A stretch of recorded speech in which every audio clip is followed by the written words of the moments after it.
Oh, if you haven't got a camera, camera, dude. Adam was a black man. You know what I'm saying? And I wonder if through Adam, his lineage goes all the way to Muhammad. And I'm saying, if they all one family, then I don't see where the change is going to really kick in unless some foreigners came in and changed the DNA. But until a certain point, while these texts, or before these texts were written, these were entirely different shades and different types of black people. You know what I'm saying? And I'm fed up of the impression of thinking that everybody who comes from sub-Saharan Africa is of one colour. You know what I mean? We need to stop this myth as well. You know what I'm saying? This is a fairy tale. You know what I'm saying? We are all varying degrees of blackness. You know what I'm saying? Yeah, just between the three of us, you know what I'm saying? We are similar, but things, you know what I'm saying? We're not even blue black or super black like, you know, some of our brothers and sisters. Some of us even wish for such things. You know what I'm saying? Like, yo, I wish I was blacker. You know what I'm saying? Yeah, but really, the bottom line, I do believe that a lot of the, as I said, the biblical history, if we're saying the Abrahamic religion, was Abraham a black man? You need to check that out. You know what I'm saying? These are just small things, you know what I'm saying, that why we stand on this side and people say to us, oh, you lot think you're black supremacists, why is it Kemet, why is it this, why is it that, blah blah blah. But at the end of the day, no one else is telling this story. You get me? We're working on Titan TV. You get me? I don't think most of us would be here. I don't even think the interest in Speakers Corner would be as it is. You get what I'm saying? So yeah, big up to Callum for that. You get what I'm saying? And obviously the medicine man, well, you know what it is, isn't it? Straight up. You get what I'm saying? Green, white, green. Hey, if you know, you know. You know, innit? You saying, Gabs? Talk to them. Me personally, I think obviously we're talking about black history. One big thing, especially that we're obviously over time, especially now with the generations that we have now, especially the youth. My main thing is dealing with the youth, the younger generation. The whole thing about black history and knowing their history and stuff.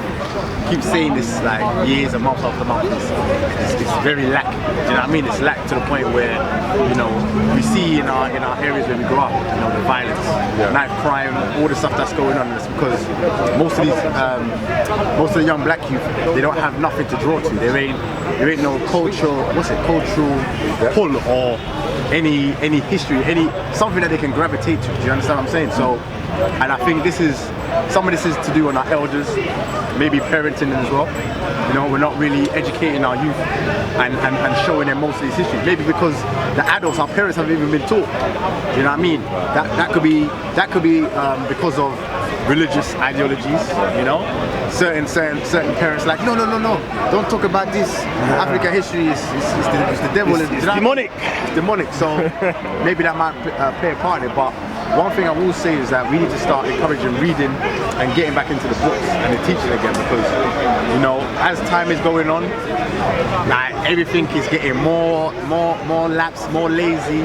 The youth don't really care. They're not on it. I'm talking about young black youth. So we need to start pushing more for reading and getting back into the proper history, not Malcolm X. You can do that, but Martin Luther King, Malcolm X, and all the Harriet Tubman. We need to start going back, way back. You know, start to get to the beginning, like where we can find like proper archaeological stuff. Do you know what I mean? Proper digs and paintings and carved cave paintings and all this stuff. And start teaching the youth proper stuff, because, like I said, it's running scarce. I like that. So I wanted to actually touch upon like the purpose of Black History Month.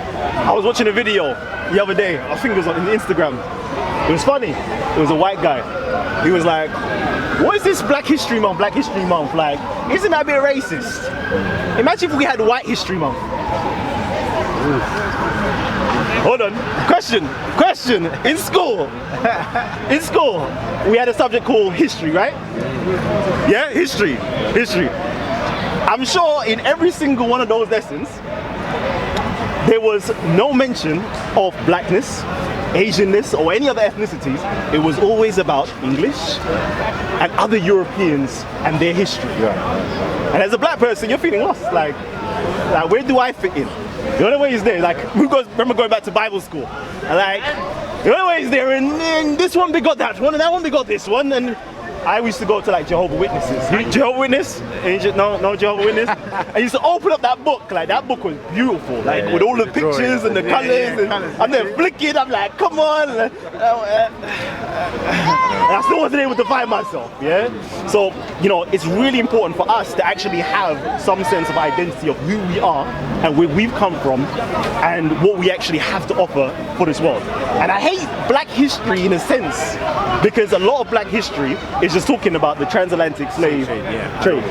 And it's like, hold on. Out of the millions and millions of years that human beings have been on the planet Earth, and before the genetic shift and change took place where other ethnicities could even be born, meaning the lighter skins, before that could even be developed, they were quote-unquote melanin, negroid, African featured individuals, right?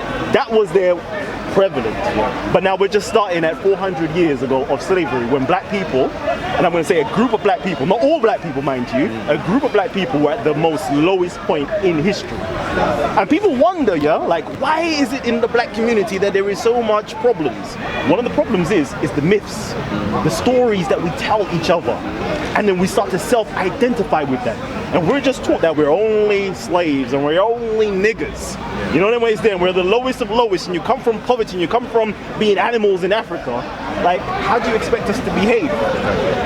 How do you expect us to behave? Nothing but animals and nothing to do like the savagery. That's what we're acting out, full stop. But if you start telling the youth, the black children, and again, I don't like the term black, because there's more to this blackness than just black. You see what I'm saying? We've got our Ugandan sister, we've got a Sierra Leonean, you get me, Nigerian, but we have different ethnicities.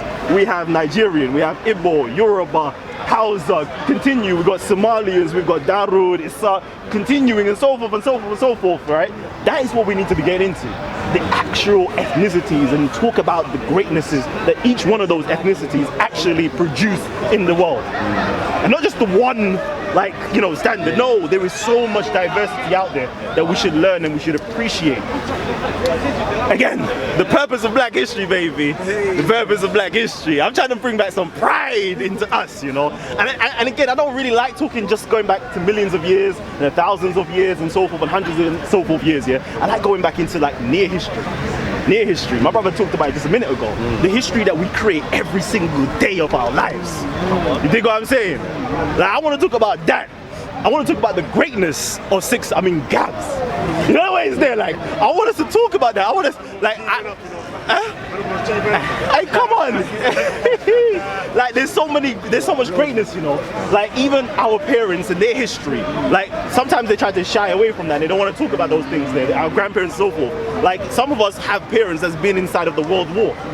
And we don't even know that. We just think it was just a whole bunch of Europeans fighting a whole bunch of Europeans, not realizing that there was a whole bunch of melanin people from Asia and Africa and the West Indies that actually came in and fought. Now, why are we learning that ish? Why are we learning that? Why are we learning how it was when we first arrived in the Windrush era? Why are we not learning that? Why are we not learning about hundreds of years when we as black people came to this country as tradesmen and trading? Why don't we learn about that? So we have to start to, like, I don't know, recreate black history. We need to start recreating it, and we should really and truly call it world history. World history, because we're worldwide. We're not just I don't know, slaves. You know the way it's there. We're indigenous to nearly every single part of the planet Earth, except from maybe Antarctica. I don't know about that. See me, I like the sun, so I don't know about Antarctica. But anyways. You still find us one of us there, still. Always. You get me? Selling handbags. Yeah. Anyone want to ask anything? I know there's probably a Nigerian in Antarctica right now. Hey! Selling Louis Vuitton. Yeah, I got some Louis for you. I got the gloves to match. Hey, so yeah, I think what we're saying, let's just get some questions in and stimulate some conversation. What are you doing? I don't know why this brother's behind the camera. Get in there.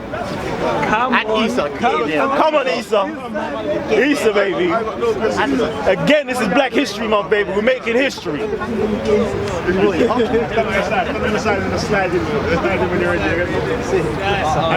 like we ain't got some beautiful black woman there as well, man. There you go. Who's on the sideline. And we ain't seen them in every video already. Chase. Jump in the video. That's his raps. New with earrings. Chase. There we go. Let me throw my 2 cents. Yeah, let's go. There you go. We're talking about history. Yeah. All right, it's like something that Gab's talking about. I just want to elaborate. How can we start making the future? How can we, as as young Pan-Africans, as you know what it is. Let's be honest, innit? Change the future for our kids in the continent and abroad, because really if we look at the demographics, we're dying there, we're dying back home in Africa, because you know, me and my fellow soldiers, I always like keeping it African, and we're dying on the streets as well. So I just wanted to ask the brothers, you know, betterment. I think that's the next focus, so that's my question. How can we take it to another level? What do you think on that? And just coming into unities and learning to see each other as brothers and sisters, not distant strangers, you know? A great poet once said. Yeah. So I think some of those things we do naturally. You know what I'm saying? We all have our own communities. We do weddings. We do, you know, family functions. We even do meetings. Women's meetings, men's meetings, tribal meetings, chief meetings. You know what I'm saying? We done some meetings. There, you know? We done some meetings and we do some gathering together. Let's get them collar nuts out. Should we start calling it tribal meeting now? We need to do more tribal. I mean, it's real betterment.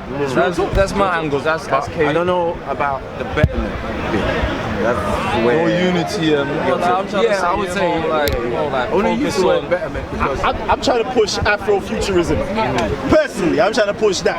Right? Everybody's looking at me like, what the hell is Afrofuturism? Like, nigga! Like, what? Alright, so Afrofuturism, actually, let me give you a good example of Afrofuturism. Wakanda.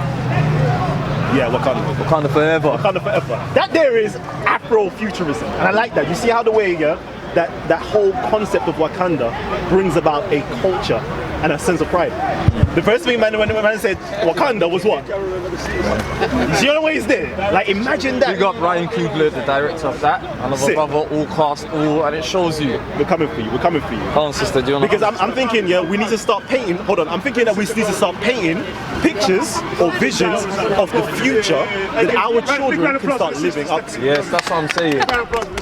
Sisters always. Sisters are always. Talk. To answer your question, I was just saying, I think one of the ways we can do that is through exclusion, because I think a lot of the time, like if you look at how societies develop, most of the time they focus on themselves, and it's an exclusive thing where people that don't share your vision, or don't share what you're after, have to be excluded. But I think the problem with us is we're too welcoming to other people, and I think it's hurt us in the past and it continues to hurt us because we want to be sort of accepting to everyone, even if they don't have our interest at heart. So I think one way we can start that is by saying, sorry, this is for us only, you're excluded.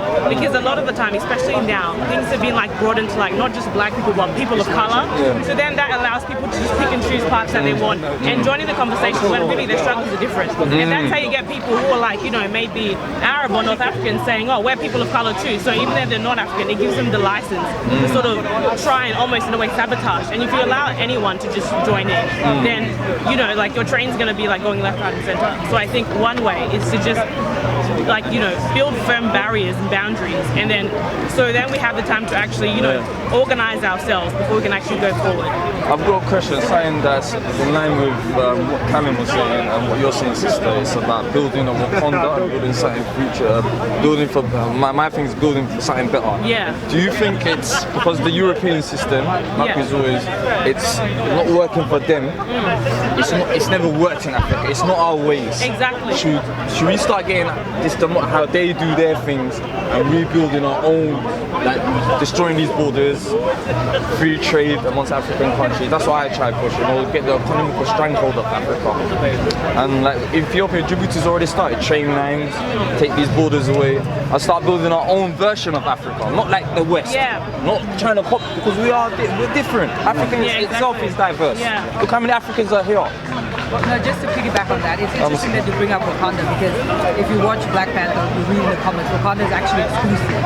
It's exactly. And it's not the reason why the murderous character in it, the two white men that were going in, and the African American was because jump in, fam. Black history, it's Black history. Oh, very unique perspective. Oh, really? It sounds like it's a going to be. You don't need your camera. You need to send me what's going on. Alright, cool. What's going on? Hello. Yeah, in a movie they talk about Wakanda can't be found anywhere, and where is it, and why they're hiding from everyone. Yeah. And it's because they were hiding vibranium, because they knew that if they told the whole world, hey look, we have wealth and riches here, so anyone can come and get it. And if you look at history, obviously that's our best teacher. Is Africans selling things that we don't deem as worthy, like gold, diamonds, all of those things, because we're not materialistic people in that sense of the way. Even though like we did a lot of like that stuff before, like metallurgy. Yeah, exactly. We had our own systems of economy, but we don't have the kind of greed of like of expansion of the Europeans. And others might argue that that's not the case. But So does Wakanda exist? If you think about it. Wakanda's more of a concept than I think it's of a. It's not something that will just manifest itself by us thinking about it. I've been with trim. Where? Allow tribute to Yeah, but if you look at it, the society of Nigeria, you can talk about, like on the outside it looks like Wakanda in terms of the way it looks. But when you look at it, there's a lot of societal problems within Nigeria that is rooted ever since colonization. So wouldn't you think that would be the same with Wakanda? Not if we talk about what Gadi was saying previously about being exclusive. The problem is Nigeria has already crossed that line where they're no longer we'd be exclusive in the things that are negative, innit? It'd just be us. So even still things will still go on, innit? Yes, it would, but we'll have our own system of policing and all of that type of thing, remember, but we're fully in control. So don't we have that already? Yeah, we do have that, but we still have our blemishes. Yes, we do have it. Still interfering. Of people, not only that, but there's people who, because the term African has become so, it's anyone who was born there, anyone who just, like you have white people in Zimbabwe, South Africa, whatever, there's a discussion of Africa, they're like, yeah, well, I have an African passport and I have an African citizenship, so therefore I own the land and I'm qualified. And a lot of Africans do accept that. And even if you look in America, for example, you have everyone claiming that they have some sort of Afro-Latina in them, even though it's like 1.something% mathematically, it doesn't really make one of African descent, or it doesn't really mean anything mathematically, or scientifically for that matter.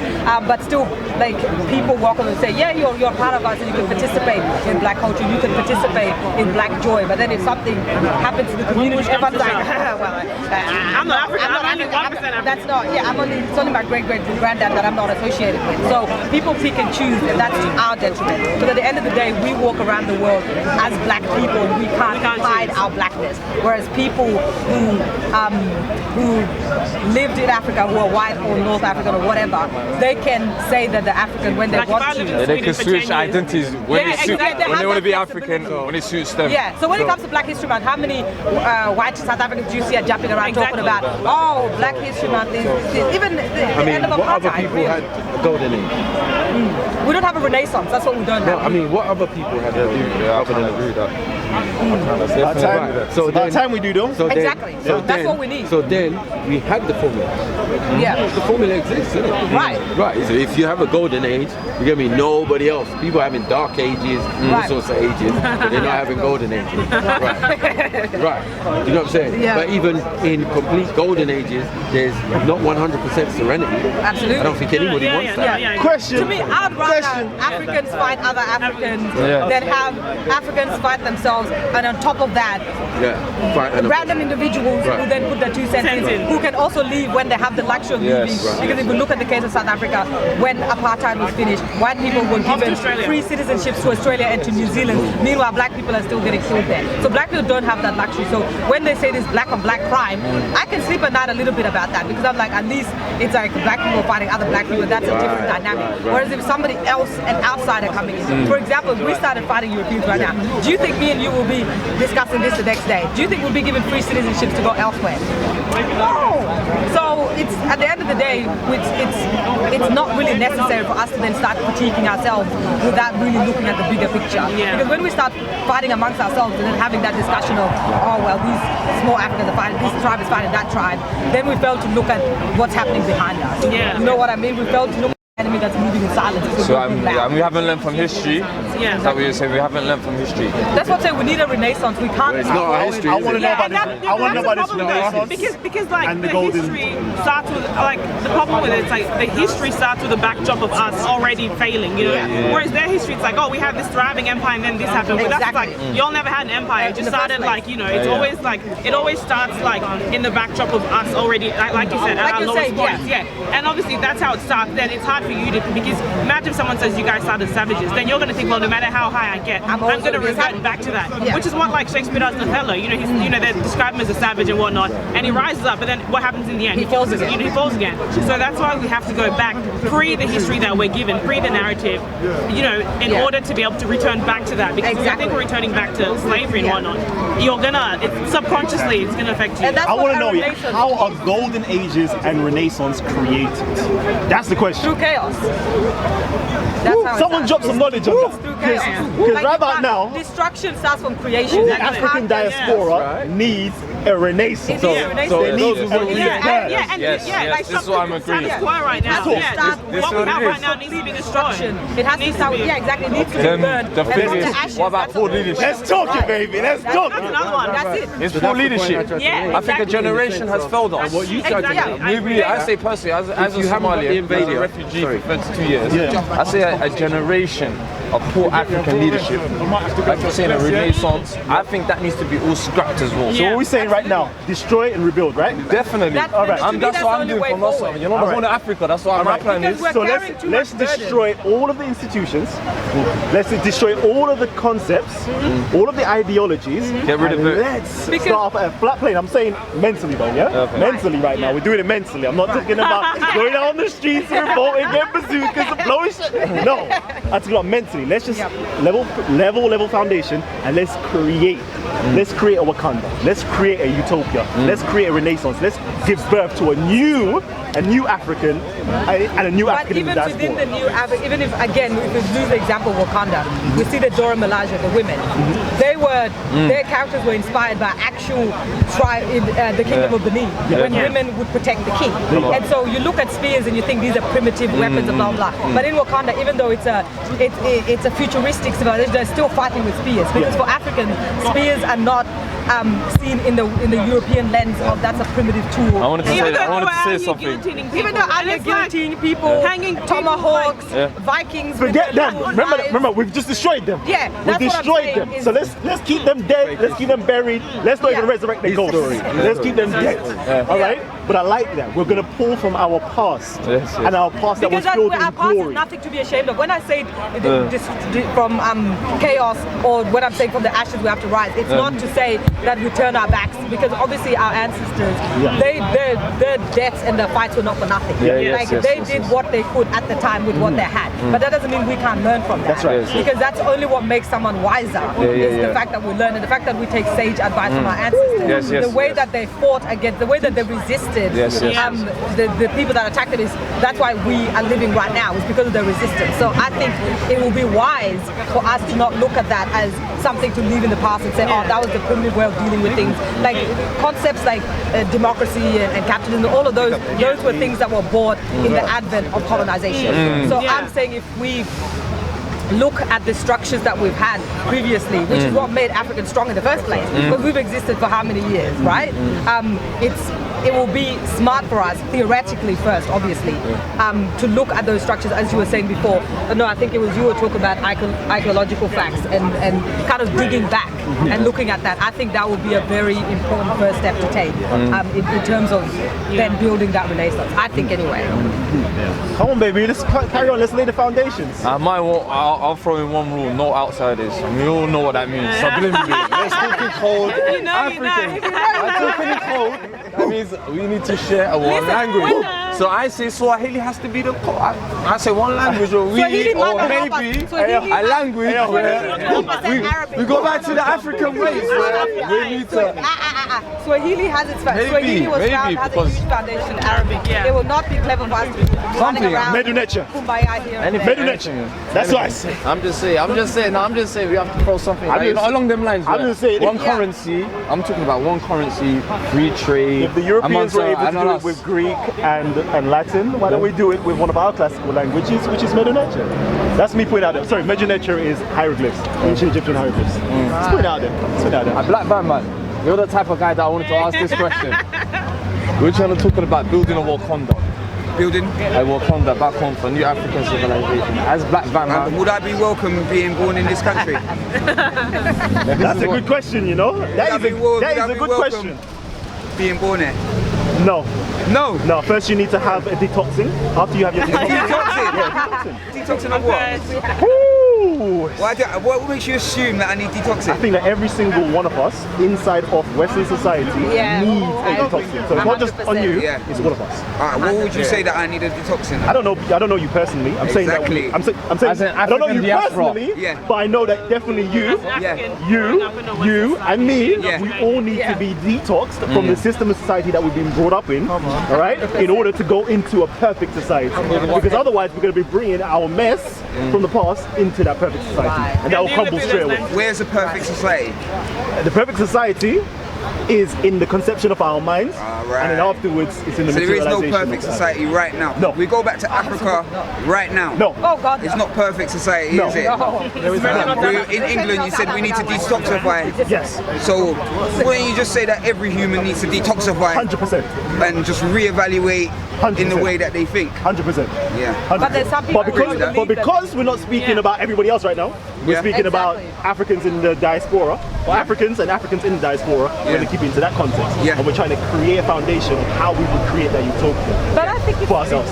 Just to sidetrack, I think it's quite funny because I saw a comment on his live that was talking about Africans have made no contributions and they've been nothing in terms of what they've done, which I think is quite laughable. I don't know if the person is still writing the comments, but I think it's quite funny because when you look at exactly when you look at pop culture, when you look at popular culture, you look at what is the most emulated culture in terms of music. Exactly. When you look at rock and roll, Elvis in the South, in Graceland, what is he listening to? You know what I mean? Like I was having a debate with one of the what do you call them? The European individuals who was you understand? We're speaking cold. We're speaking cold. Yeah, I wanted to say. Say Isu. Come on, Moto. You know Moto. You know Moto. Yeah, and he was talking about, when you talk about when cultures meet, inevitably they share things. And so when black people were singing in the fields and the plantation owners heard it, so therefore they were influenced by that, and then that kind of gave rise to when we say influence, we mean then the white person will go and they'll sing and everyone will pay them, and then the black people at the back and they get nothing.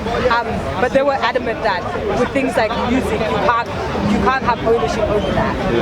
So in that regard, you can't copyright that. So in that regard, then if black people have not contributed materially, like when they bring up Shakespeare and all of those other white people, they said there is no black person that's like that. Our only claim is hip hop music and all those things. Yeah. I was going to say one thing here, and this is one thing that I did get from the Wakanda film. The reason why I brought up the whole thing about us getting our artifacts.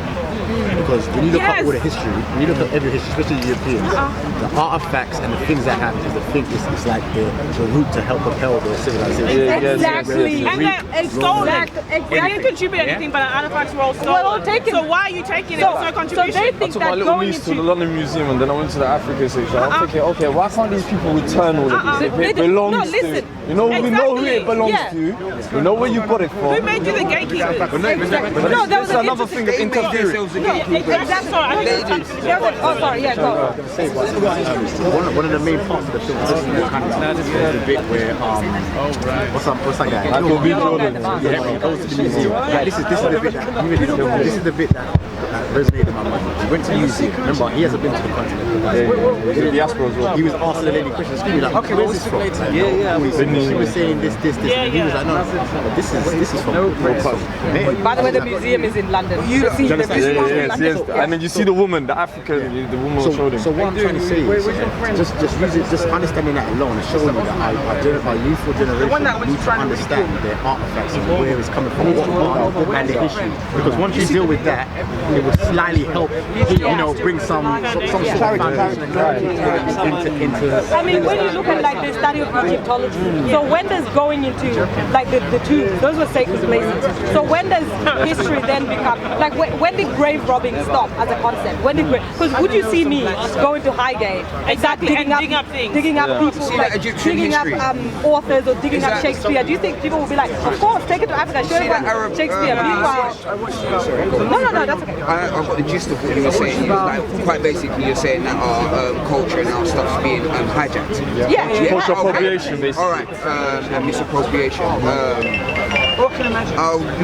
I've just listened for like 5 minutes and that, and let me finish. Ain't that a Hollywood film that was created by the white man or like that? So why are we as a people, looking on that and drawing so much inspiration from it to be like, oh, shouldn't we go and build our own of Wakanda? Or like, it's a figment of someone's imagination. I don't even know who made that. The Black Panther comic was written by white person. I understand what you're saying. That's why I made the point. It already exists. In various countries within Africa, because people don't go there, they don't know what it's like. They're just talking from an outside point of view and taking from the same media people about the country. You know what I'm saying? You're not going to go back to Africa and build nothing new. This is a reality. You're going to go and you're going to